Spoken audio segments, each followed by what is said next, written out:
History often remembers the gold of the crown and the velvet of the throne, yet it conveniently forgets that the greatest emperor of the modern age began his life not in a palace, but in a room that smelled of sea salt, dried lavender, and the suffocating anxiety of unpaid debts. To truly understand the psychological architecture of Napoleon Bonaparte, one must first walk the narrow and sun-baked cobblestones of Ajaccio in the year 1769. The air here hangs heavy with the humidity of the Mediterranean and the sharp scent of maquis shrubland, which clings to the clothes like a second skin. On the Via Malerba stands the Casa Bonaparte, a structure that physically embodies the central paradox of the Bonaparte clan. From the exterior, the house projects a certain stoic dignity with its 3 stories of stone and the family crest etched above the doorway, a silent scream of their patrician status in a world that was rapidly changing. However, the interior tells a far more desperate narrative, Bakarev, one written in the language of threadbare tapestries and carefully mended waistcoats. The Bonapartes were of the noblesse class, a title that, in the rigid hierarchy of the 18th century, promised influence, but provided absolutely no income. They were the impoverished nobility, a social purgatory where one possessed the taste for luxury, but lacked the coin to procure it. Inside the main salon, the furniture was stiff and sparse, arranged with a military precision designed to hide the empty spaces where finer pieces should have stood. The light filtering through the shutters illuminated dust motes dancing in the heat, settling on books that were read and reread until their bindings cracked.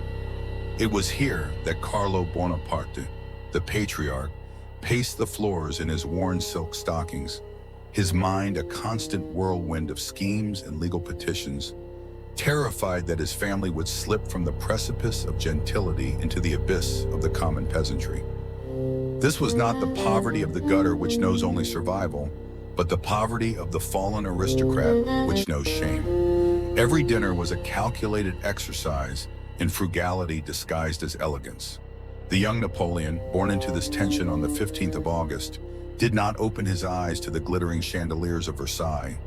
He opened them to a world of plaster walls and the murmurs of financial strain. The island of Corsica itself mirrored this rugged existence. It was a land of granite and vendettas, where loyalty was the only currency that held its value, and where the Genoese overlords had recently sold the island to France like a piece of unwanted livestock. The young boy grew up watching his mother, my precious mother, Letizia, manage this household with the severity of a general under siege. He saw the cracks in the ceiling. He felt the rough texture of his linens, which were far inferior to the silks worn by the French governors he would later despise. This environment created a vacuum in his soul, a deep hunger that could not be satisfied by bread alone. It taught him that titles were ghosts and that power was the only reality worth pursuing. In the Casa Bonaparte, looking out at the azure sea that separated him from the greatness of the continent, the young Napoleon learned his first and most enduring lesson, that to be poor is difficult, but to be poor and noble is a torture that burns the spirit into a diamond or crushes it into dust. If Carlo Bonaparte was the fragile velvet of the family, Letizia Ramolino was the cold steel beneath it. History often gazes so intently at the son that it overlooks the mother, yet without the formidable discipline of Letizia, the name Bonaparte would have dissolved into the footnotes of Corsican parish records. She was a woman of striking Mediterranean beauty, possessing deep, intelligent eyes and a carriage that commanded respect even when her purse was empty. But her true power lay in her terrifying pragmatism. While her husband spent his days chasing courtly favors and squandering their limited funds on the appearance of grandeur, Letizia waged a daily war against insolvency within the walls of their home. She was the treasurer, the disciplinarian, and the supreme logistician of the clan, running the household with an efficiency that foreshadowed the Grande Armée. To the young Napoleon, she was a figure of awe and absolute authority. She did not coddle her children with the softness customary to highborn ladies of the era, for she knew the world was a jagged place that would tear soft things apart. Instead, she bathed them in cold water to hardened their constitutions, and sent them to bed without supper if they showed signs of vanity or weakness. She taught them that pain was a signal to be ignored and that emotion was a luxury they could not afford. Letizia managed the family estates in the countryside, riding out on horseback while pregnant to oversee the harvest, counting every sack of olives and every barrel of wine to ensure not a single sou was wasted by the tenant farmers. It was from her that Napoleon inherited his legendary capacity for work and his obsessive attention to detail. He watched her mend clothes until they looked new, turning cuffs and collars with a magician's skill to hide the fraying edges of their poverty. She instilled in him the understanding that chaos is the enemy of survival. In later years, even when he sat upon the imperial throne of France and commanded the wealth of a continent, the emperor would tremble slightly at her rebuke.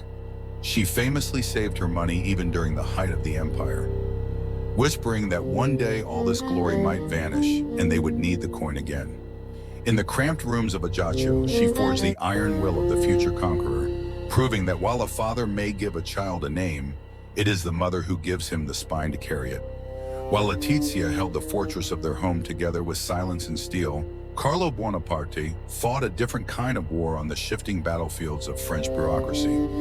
It is easy for history to judge Carlo as a sycophant or a man too eager to embrace the conquerors of his island, but this assessment lacks the nuance of survival. Following the French annexation of Corsica, Carlo realized with a terrifying clarity that the only path to salvation for his expanding brood lay in the integration into the machinery of the French state. He understood that in the eyes of Versailles, a Corsican noble was viewed with the same skepticism as a barbarian chieftain, unless he could prove his lineage with ink and seal. Thus began the humiliating and exhaustive crusade to establish the legal validity of the Bonaparte bloodline, a quest that consumed his health and his remaining fortune. He traveled to Versailles, a world of powdered wigs and painted faces that was alien to his rugged island sensibilities, standing in cold antechambers, waiting for audiences with indifferent ministers. He wore his finest velvet coat until the elbows shone with wear, bowing low before men who possessed a fraction of his intellect, but infinitely more gold. The objective was specific and critical, for King Louis XVI had established a scholarship program for the sons of impoverished nobility, but the entry requirements were draconian. To gain admission for Napoleon and his brother Joseph, Carlo had to provide 4 distinct generations of noble ancestry, proven by original documents. He spent months hunting down baptismal records and scouring dust-choked archives in Tuscany, chasing the phantom of legitimacy through centuries of neglect. The psychological toll of this endeavor was immense. Carlo was forced to perform the role of the supplicant, effectively begging the French crown to acknowledge that he was worthy of their charity. He had to suppress his Corsican pride and adopt the mannerisms of a French courtier, speaking a language that did not sit naturally on his tongue. Yet it was this very desperation that secured the future of the modern world. Without Carlo's relentless paper chase, there would be no military academy for Napoleon, no commission in the artillery, and no path to the throne. The young Napoleon observed this struggle with a mixture of gratitude and disdain. He saw his father exhaust himself for the validation of others, a spectacle that planted a seed of cynicism in the boy's heart. He watched Carlo return from these trips with the precious royal decrees, his face gray with fatigue, but his eyes burning with the triumph of a man who has secured a lifeline. It taught the future emperor that the world is not governed merely by the sword, but by the stamp of the bureaucrat and the perception of power. The tragedy of Carlo was that he mortgaged his dignity to buy his sons a future, dying with the belief that he had saved them from obscurity, never knowing that he had unleashed a titan who would one day make the very kings he bowed to tremble in their palaces. The transition from the sun-drenched cliffs of Corsica to the damp, gray cloisters of Brienne-le-Château in May of 1779 marked the beginning of Napoleon's true solitude. At just 9 years old, he was cast into the military academy of Brienne, an institution designed to mold the sons of the French aristocracy into officers of the king. However, for the young Bonaparte, it was less a school and more a prison of social stratification. He arrived not as an equal, but as a bursary student, a boursier, living on the charity of the crown, and this distinction was a brand that burned hotter than any iron. He was surrounded by the high-born progeny of dukes and marquises, boys who arrived in carriages filled with servants and whose pockets were lined with allowance money their fathers had effortlessly accrued from vast estates. Napoleon, by contrast, was small, scrawny, and possessed a complexion the color of olive wood, which stood in stark contrast to the powdered, milk-white skin of his peers. He spoke French with a thick, guttural Corsican accent that made his classmates sneer, twisting his name Napoleonic into the mocking slur Napoleonic, meaning the straw in the nose. They laughed at his frayed cuffs and his intense, brooding silence. To them, he was a savage from a conquered rock, a peasant masquerading as a gentleman. This relentless psychological siege drove the boy into a defensive shell of immense density. He did not weep, for tears were a surrender he refused to grant them. Instead, he retreated into the fortress of his own mind, finding solace in the abstract purity of mathematics and the Stoic philosophy of Plutarch. The library became his sanctuary and his weapon. While the other cadets gossiped about court intrigues and frivolities, Napoleon devoured histories of Rome and Sparta, feeding his soul on the deeds of men who built empires from sheer will. The biting cold of the Champagne region seeped into his bones, but it also crystallized his resolve.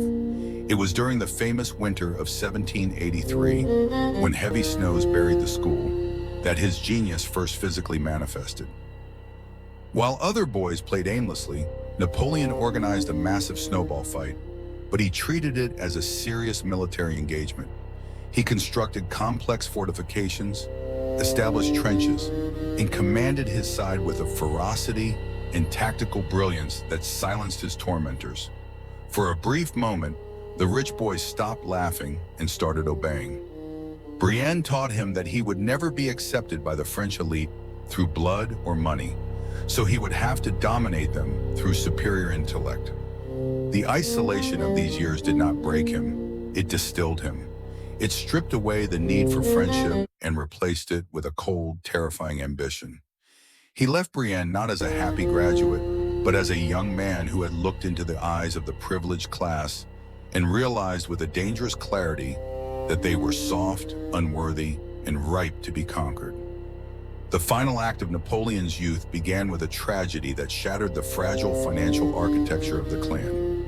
In February of 1785, Carlo Bonaparte died of stomach cancer at the age of 38, leaving his family with nothing but a prestigious lung and a mountain of debt. At just 16 years old, Napoleon, now a second lieutenant in the La Fère artillery regiment, found himself thrust into the role of the de facto patriarch. He was stationed in Paris, the beating heart of European civilization, yet he lived on the very fringe of existence. The city was a carnival of excess, where the aristocracy danced in silk and drank champagne, while the common people starved in the gutters. But Napoleon belonged to neither world. He was an officer of the king, yet he was so poor that he could only afford one meal a day. He lived in a cramped, freezing garret, a small room under the roof where the wind whistled through the tiles. To save money for his mother and siblings back in Corsica, he walked everywhere to save on carriage fare and wore his uniform until the fabric grew thin and shiny. He did not frequent the salons or the brothels like his fellow officers. Instead, he stayed in his room, reading by the light of a single tallow candle, consuming books on military history, geography, and political philosophy. He was a spectator to the decadence of the French capital, observing the gilded butterflies of the court with a burning mixture of envy and moral superiority. He saw a society that was rotting from the inside, a hierarchy based on privilege rather than merit, and he despised it. This period of extreme deprivation was the crucible that finally hardened his character. He wrote in his diary about the sensation of being alone in the midst of a crowd, of the constant anxiety of the empty purse. He calculated his expenses down to the last sou, a habit that would stay with him even when he was conquering Europe. But in this abyss, he also found a strange kind of freedom. Because he had no money to waste on distractions, he had infinite time to think, to plan, and to dream. He realized that the old world was dying. The rumble of discontent was growing louder in the streets of Paris. The bread riots, the whispers of liberty, the anger of the Third Estate, these were the sounds of a coming storm. While other officers feared the chaos, the impoverished noble from Ajaccio sensed an opportunity. He understood that in a world of order, his poverty was a chain, but in a world of chaos, his genius would be a sword. He was a loaded cannon pointing at the heart of the monarchy, waiting for the spark. And when the French Revolution finally erupted, tearing down the gates of privilege, it did not find Napoleon Bonaparte cowering in his garret. It found him ready, hungry, and prepared to climb the ladder of chaos all the way to the stars. The hunger of the impoverished nobility never truly left him. Even when he was crowned Emperor of the French, wrapped in ermine and holding the scepter of Charlemagne, Napoleon remained the boy from Ajaccio who checked the price of bread. He built an empire not just to conquer the world, but to silence the ghosts of the Casa Bonaparte, proving that destiny is not a birthright, but a conquest.